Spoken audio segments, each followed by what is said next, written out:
Hello, and welcome to the David Messiah YouTube channel, where our watchwords are to teach and to build back up the kingdom of Zion.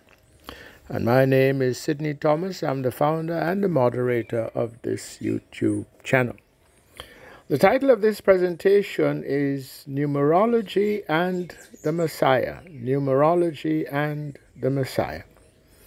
And as I always try to do when I, do one of these talks, I start with definitions so that especially those who are new to the channel will not be confused and so not be put off. The Messiah of which I speak is not the Christian idea of the Messiah, which is hardwired into the name, and Jesus Christ. Because Christ means Messiah, and Jesus is a reference to Yeshua. Rather, the Messiah of which I speak is that Messiah of promise and prophecy, the David Messiah, the one that the Jews refer to as Moshiach ben David. I can't quite, duplicate the accent, but the idea should be clear. This is the Messiah of promise and prophecy, I would call him, because the fundamental prophecy pertaining to the David Messiah is there given in the book of 2 Samuel chapter 7, starting around verse 12, and calls specifically for that end times Messiah, the one who is to be raised back up to sit on the throne, the restored throne of David. He must come from the literal physical bowels of David, and he must also come through the son Solomon, the one who was tasked to raise up the temple. And Yeshua does not fulfill that requirement because either he was immaculately conceived of the Holy Ghost, as is described in the book of Matthew chapter 1, in which case that's the end of the discussion, or he was not immaculately conceived and was indeed the physical bloodline son of his foster father Joseph, husband of Mary. But the genealogies given for Joseph are two conflicting ones. One is there in the book of Matthew chapter 1. The other is there in the book of Luke chapter 3. The Matthew genealogy has Joseph descending through Coniah. And Coniah is barred. Children, descendants of Coniah are barred from any longer sitting on the throne of David. That's there in Jeremiah chapter 22, verse 30. So that genealogy is inadmissible. And the Luke genealogy is also inadmissible because that genealogy would go back to David, yes, but through Nathan, the brother of Solomon, not through Solomon. So that one also is bad. And in any case, Yeshua, when he came, did not restore the throne of David, so he would have to be called, as the Jews so say indeed, and there's no answer to their objection, that he was a failed Messiah. And there's nothing in Scripture that says he would come the first time and fail, and the second time he would try again, so to say. So that objection stands in terms of there's no scriptural sort of refutation of that charge of him being a failed Messiah. So, and there are other reasons as well. There's the sealed book of Moses, which also makes the matter plain. There is the book of Revelation, chapter 2, verses 26, 27, where it is Yeshua that is speaking, and he is the one who indeed is to raise up that David Messiah. So if he is to raise up the David Messiah, then he cannot also be that David Messiah. And that is also anticipated in the book of Enoch, chapter 48, verses 2 through 10, where there are three personalities there described. One is the head of days, which is a way of referring to the Most High. The other one is the Lord of spirits. which is a way of referring to Yeshua. And the other one is that Son of Man who is to be raised up. And that Son of Man is none other, when you think it through, than the David Messiah. So there's plenty of evidence that makes it plain that Yeshua is not the David Messiah of promise and prophecy. Okay, so this Messiah referred to in this talk is that David Messiah, or what the Jews would call Moshiach ben David. The Jews also referred to a Moshiach ben Joseph, arising out of the book of Obadiah, which speaks of one of the house of Joseph when Joseph would be a flame and the house of Esau for stubble. So that is that book that prophesies the end times destruction of Esau, and that destruction would be wrought by some king, so to say, that would come from the line of Joseph. So this is not that reference. This talk does not deal at all with any idea of Moshiach ben Joseph. Indeed, I do not even admit that concept, because the idea of the end times Messiah, the David Messiah, is he who is to restore the throne of David. He is to reunite the northern and southern tribes. And any idea of Moshiach ben Joseph does not answer to those two requirements. So I would not, acknowledge that concept as any sort of answer to the description that I'm using of David Messiah and or Moshiach ben David. Okay, so this is the Messiah of which I speak. Now, in two previous presentations, there's one referring to signs of the coming of the David Messiah, and another one, signs of the David Messiah per se. Well, this is, if you like, a continuation along that line, where now I bring to bear a numerological sign or signs of the David Messiah. And so the main lecture, so to say, I attach a link in the description box, or I give rather a link in the description box to that audio lecture, which is a long lecture. It goes on for 3 hours, and I think it is a lecture well worth listening to, and you will not find it anywhere else.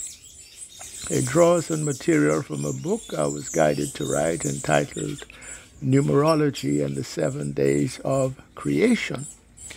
And what you will not find, I don't think, anywhere else, is that link back to the 7 days of creation for explaining how numerology and the rules of numerology and the interpretive power of numerology, for signs in particular, how it even arises, except in that book,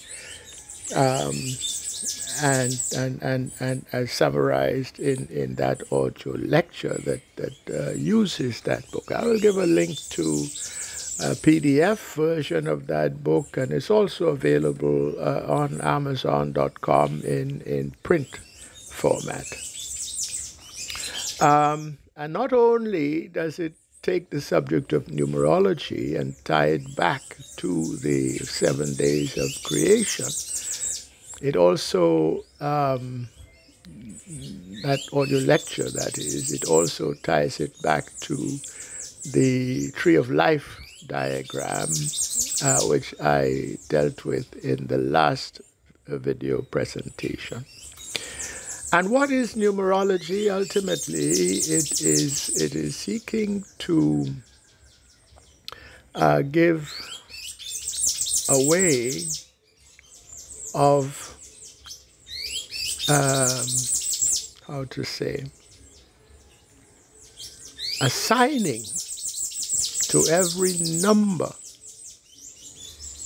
that arises, every number starting with the first day of creation, and every day since is given a number associated with the year, the month, the day of the week, and so forth, in which that day unfolds, is associated with certain mental, spiritual, emotional, and psychological, so to say, qualities that derive ultimately from what it was the Most High did on that day, the 7 days of creation. So 7 days are clearly distinguished from the 7 days of creation. So at least 7 numbers are distinguished. So there's an octal scale, very similar to the octal scale of music, that was established from the beginning. So where in physical acoustics, one can sort of elaborate the physical science of vibration and the waves and the wave theory pertaining to time, space, and matter. There's an analogous sort of subject, if you could call it that, that's encompassed by the spiritual science of numerology that assigns to each number. And they're sort of wave theoretic notions, but now pertaining not to time, space, and matter, but to the mental, the emotional, the psychological, the spiritual aspects of man.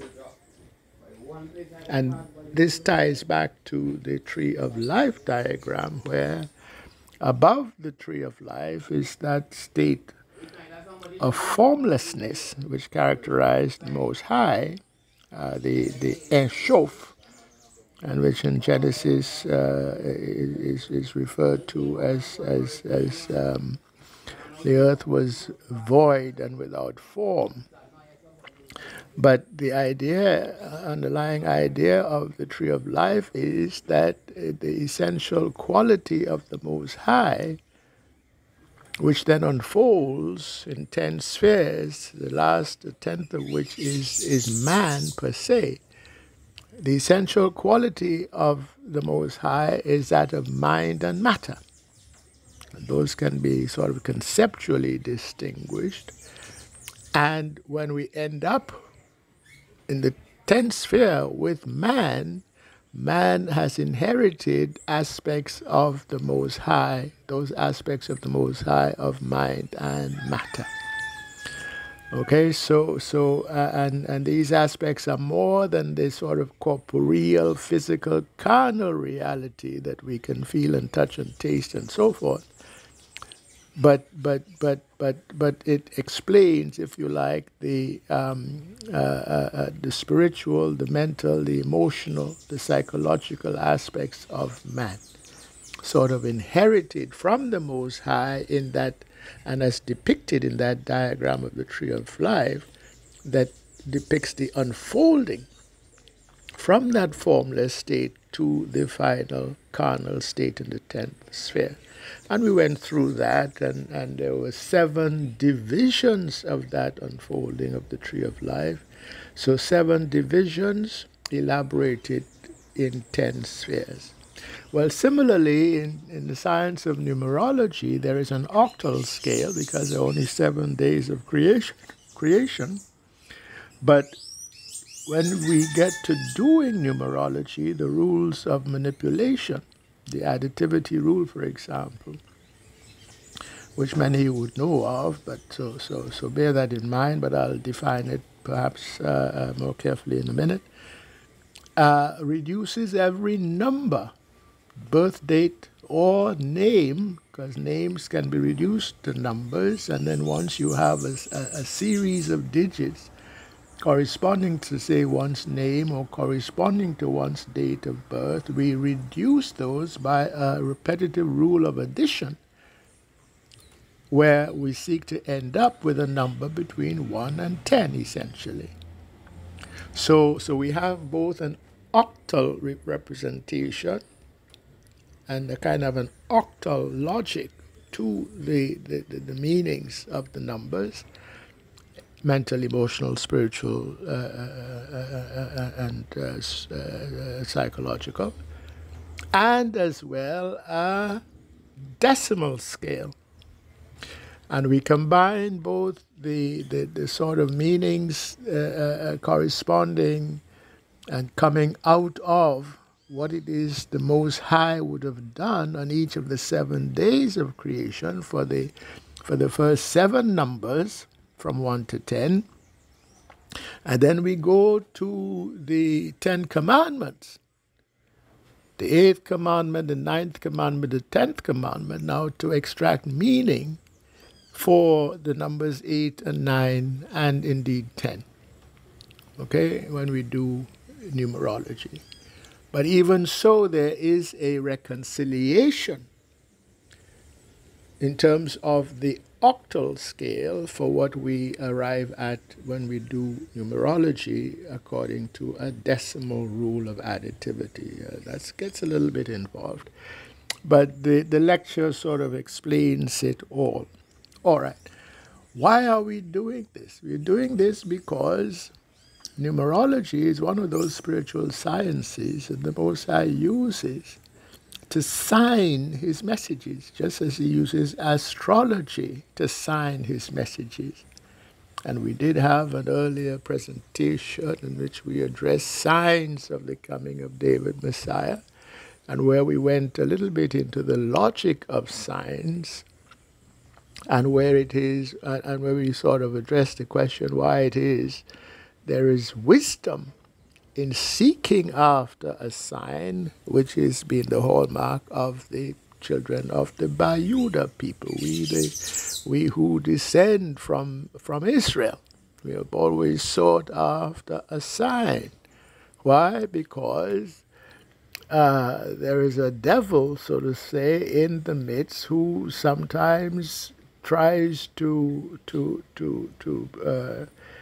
spoof a message as though it is correct. That's why we have to be careful and discerning of spirit. Okay, so one of the ways to be sure that a message is of the Most High and not of a devilish spirit is to look for the signs. Because there are some signs that the devil is simply incapable of spoofing. He cannot spoof the circuits of the sun and the moon and the stars. So astrology is very powerful for signing the messages of the Most High.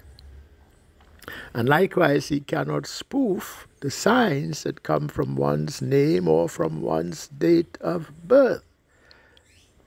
And we can extract from one's name and from one's date of birth a numerological signature. And Scripture is full of these numerological allusions. There's an allusion in Revelation chapter 13, verse 18, where his number is 666. There's a reference there to the beast of the fourth kingdom. And also in 1 Kings chapter 10, verse 14, there's likewise a numerological allusion to 666, but now in reference to King Solomon, because it says there that his income in talents of gold annually was 666 talents of gold. So the allusion there is to the number 666, but now referencing King Solomon. So the essential logic of numerology would let us to know that there is no, the number 666 references or is a sign for one who is a master potentate, even of master potentates, or if you like, a king of kings, or if you like, what the Italians might call the capo tutti. I think I may have that not quite right. Forgive me if I don't have it quite right. But there is no moral quality to that numerological meaning. So one can be a king of kings and righteous, or one can be a king of kings and wicked. But either way, the signing, the numerological signature of 666 must apply if you are indeed a king of kings. So this is obviously relevant to the Messiah, because if he is to be the King of Kings, as indeed is there in the relevant prophecies, Isaiah chapter 9 verse 6 for example, and he shall be called Wonderful Counselor, and there shall be no end to the growth of his government, and the Gentiles shall, look to him, and this and that and etc. And all the kings of the earth shall be under him, basically. He's up to be a king of kings. So one who is a candidate put forward to be that David Messiah must have that 666 numerological symbolism in his date of birth and or his name. Otherwise, he cannot be a candidate. Now, one can have 666 in one's date of birth or in one's name, and also not be a candidate. So, but you for such a one, you can't rule him out offhand, but you can rule one out who does not have that 666 sign in his name. So that's how come the 666 is relevant for signing the David Messiah here in the latter day. That would be one of his signs. And in reference to the beast of the fourth kingdom, in trying to decode now end times prophecy as to who is this one that rides the red dragon with the 7 heads and the 10 horns, who is the beast of the fourth kingdom, he also must have the 666 signing, numerological signing in his name and or date of birth. So when one tries to decode end times prophecy, which includes Revelation chapter 12, wherein was prophesied the coming of the David Messiah, that man-child that's trained to be delivered, the astrological conjunction that's described there in Revelation chapter 12 of the woman, clothed with the sun and the moon at her feet and 12 stars around her head, that conjunction was fulfilled September 23rd, 2017. So the David Messiah of the latter day will somehow, he would have been elected, and there would be evidence of his having been elected on that date. As I was, even though at the time I did not know it.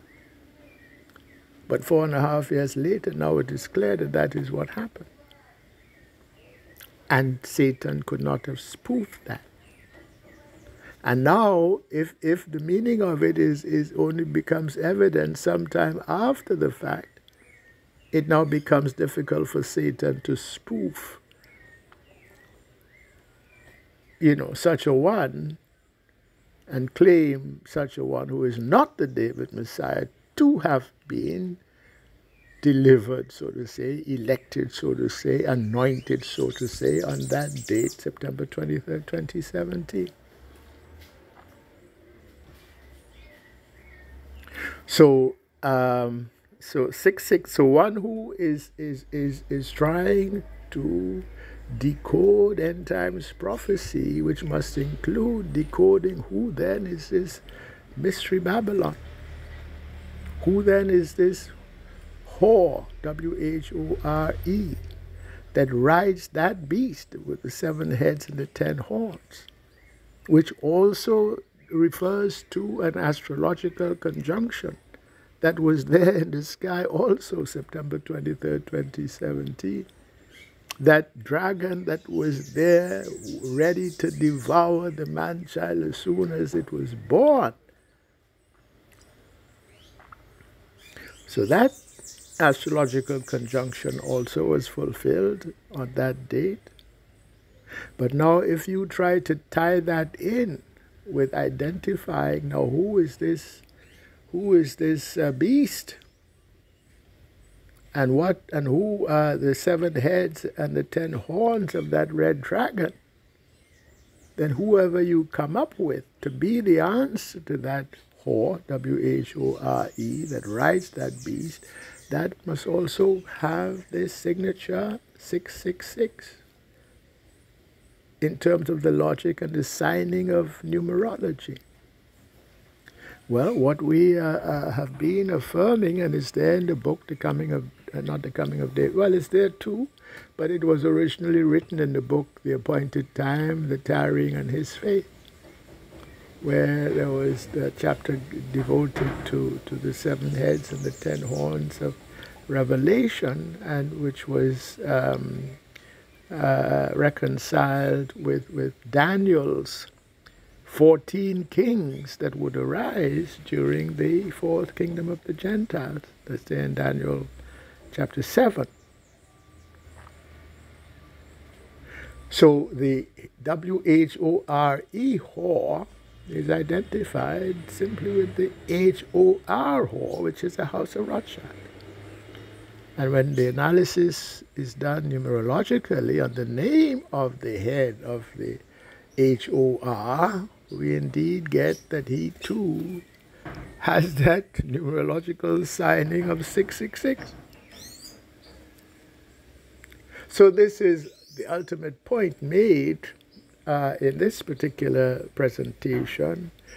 In order to get to that, of course, one has to go through, in effect, and it's a mini lecture, even though it's 3 hours long, it's a mini lecture on numerology to get to all the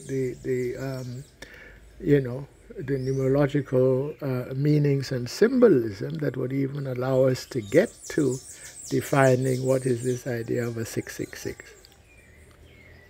And it also applies to all the numerological symbolism that is there in the book of Revelation, where there's an allusion also to 777.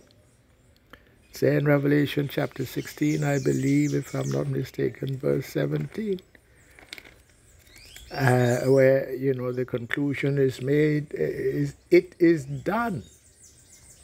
Because we would have had at that point the 7 seals unloosed, the 7 trumpets sounded, and the 7 vials all thrown down to the earth to bring about both the destruction of Babylon system and Babylon order on the one hand, and the raising back up of Zion order and Zion kingdom.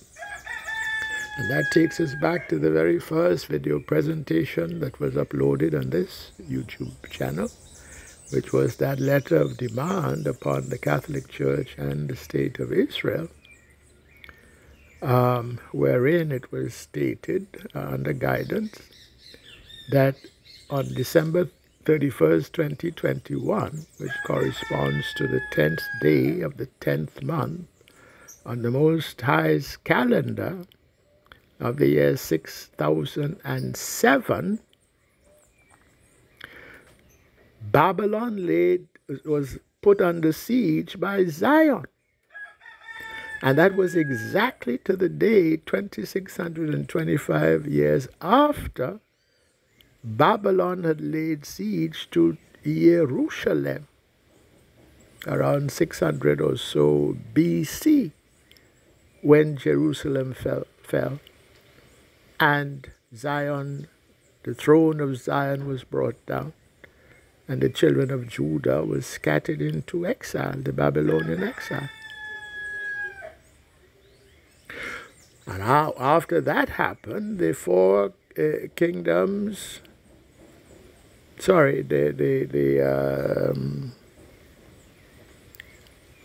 yes, the four kingdoms of the Gentiles took over the rulership, culminating in the fourth kingdom of the Gentiles, the end of which is now approaching, because it is now under siege by Zion, without the children of Judah having to raise a finger, because it is the Most High that has laid siege upon Babylon on behalf of Zion, as the necessary precursor, not only to bringing down Babylon order and Babylon system, but raising back up Zion and raising back up the throne of David, upon which is to sit that David Messiah.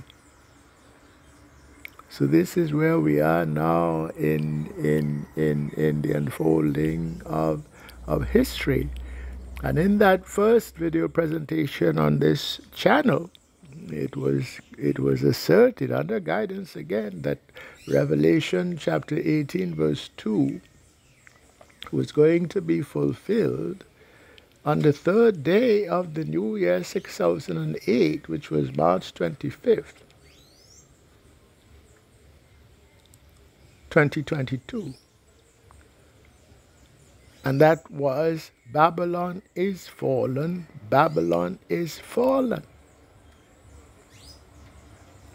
Well, it's not obviously apparent in the physical that that is so, but I am guided and I assert reliably that that has already happened in the physical. For those with eyes to see signs, yes, we are seeing it also in the physical already. And that is why the luster, the prestige associated with the Edomite rule on the planet, that luster is gone. Under President Joe Biden, that prestige is wearing very, very thin. With such as Prime Minister Boris Johnson there in the UK, that prestige is wearing very, very thin. They cannot anymore command the same respect as had formerly been the case, because in the spirit, that dominion has been taken away. But in the physical, it takes a while before you know, it's like was the case with the seven heads and the 10 horns. Various kings arose within the fourth kingdom. But even after one king no longer continued to be preeminent, they nevertheless retained some kind of residual power,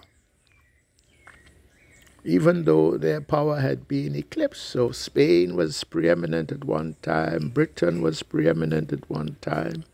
They're no longer preeminent, but they still carry some kind of residual clout. So this is what is happening to Babylon order ruled by Esau. Esau was given the grant of the dominion. It's there, Genesis chapter 25, verse 40. And he would have that dominion for a while, but he would rule by the sword, which is a sort of a hint that he would have made a pact with the devil, just as Cain made a pact with the devil when he was moved by envy and so forth, because his sacrifices were not being accepted where Abel's were. And we have this insight in the sealed book of Moses, which has recently been unsealed. And that is described or addressed in my book, The Coming of David Messiah. I'll give a link to that too in the description box, and it is there referred to in the first chapter of that book. So there are many, many things sort of happening and coming together, and one of those things has to do with signs of the David Messiah. I've addressed that in one presentation, but I did not address numerological signs. So that lacuna is now filled, and to do so, I have given essentially a mini lecture on the whole spiritual science of numerology and how it ties back both to the 7 days of creation and also in its decimal aspect to the 10 commandments. So with that, I commend that audio lecture to you. I give all praise, all glory, all thanks, all exaltation unto the Most High, Yahweh. And to all who are still listening, I say, Shalom.